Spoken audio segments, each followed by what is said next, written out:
Hope dims for students working to identify the unknowns, bodies of illegals buried in Brooks County. 63 were exhumed from paupers' graves in Falfurrias last year.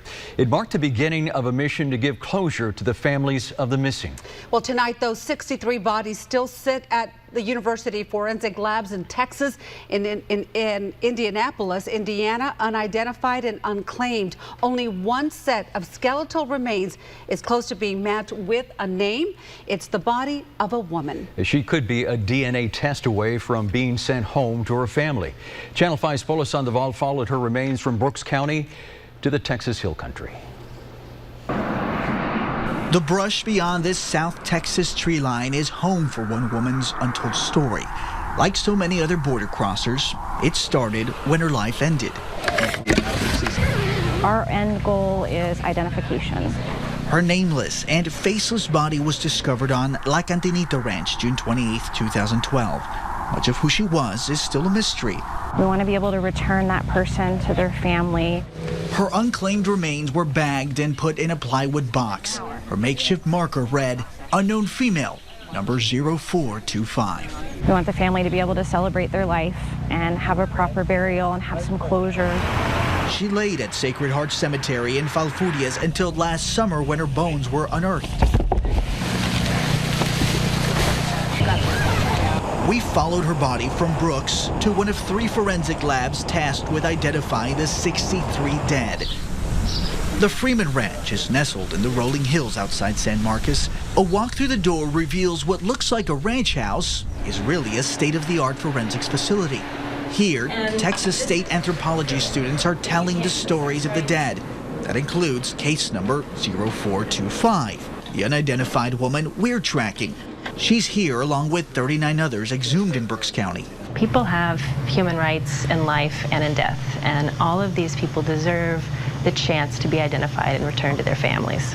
Associate Professor Dr. Kate Spradley oversees those efforts. Her students are going through each set of remains. We start with the date. From the bones to the belongings. We have the initials of everybody that worked on processing. Everything is carefully cataloged. And as we go through the personal effects, it really does humanize who these people are. It tells us something about them. Every little piece tells part of a person's story. It's a meticulous process with added meaning for one student. I was born in Juarez. Eileen Vicencio understands the American dream. I know why people want to come over here, because my parents didn't want us to live there because they wanted to provide a better life for us. So I understand why they're trying to come. Every one of Eileen's keystrokes provides a piece of a puzzle. A person's clothing, the place they died.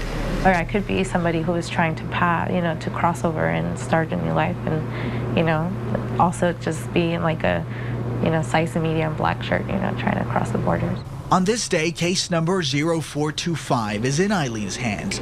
She leaves out no details, transcribing field notes from fellow students.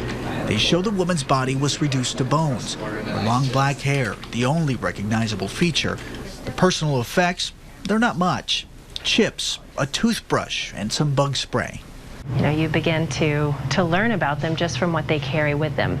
They're labeled and kept in a freezer bag along with what others left behind. A Honduran identification card was also preserved in the woman's shoe. Dr. Spradley's skilled eye ruled this woman out as a match. The truth was in the bones. What you see here is this crest is fusing to the iliatic blade, which typically is indicative of somebody in their mid-20s. And this is not completely fused. That's probably going to be a fake ID. The ID suggests the bones belong to a 38-year-old. Science proved otherwise. It doesn't mean that you give up on 0425. Absolutely not. We will continue to go forward. We will take DNA samples, and we will, hopefully through DNA, exclude this person. We'll just to make sure it is not a match. Hope hangs on DNA. This woman's description matched the profile of a missing woman last seen alive in Brooks County. A DNA sample is ready for comparison. Problem is, there's nothing to compare it to. A sample from the woman's family somewhere in Central America is needed to perform a comparison, a one-to-one match. It's not until then a positive identification could be made. This could be the match that rekindles hope for all those on this humanitarian effort. Usually in this line of work, you try to distance yourself from the case, but in this case, you really can't. And you think about who these people are. They're somebody's brother or sister or mother or daughter, and these are the things we think about when we do that work. Work that will continue until case number 0425 is closed. A mother, a daughter, or sister could finally go home. Dr. Spradley reached out to consulates in El Salvador, Guatemala, Honduras. She also told them about case 0425. And she's also going to be sending DNA collection kits to Central America, hoping the woman's family will show up at an embassy. Tonight, that family holds the key to closing case 0425.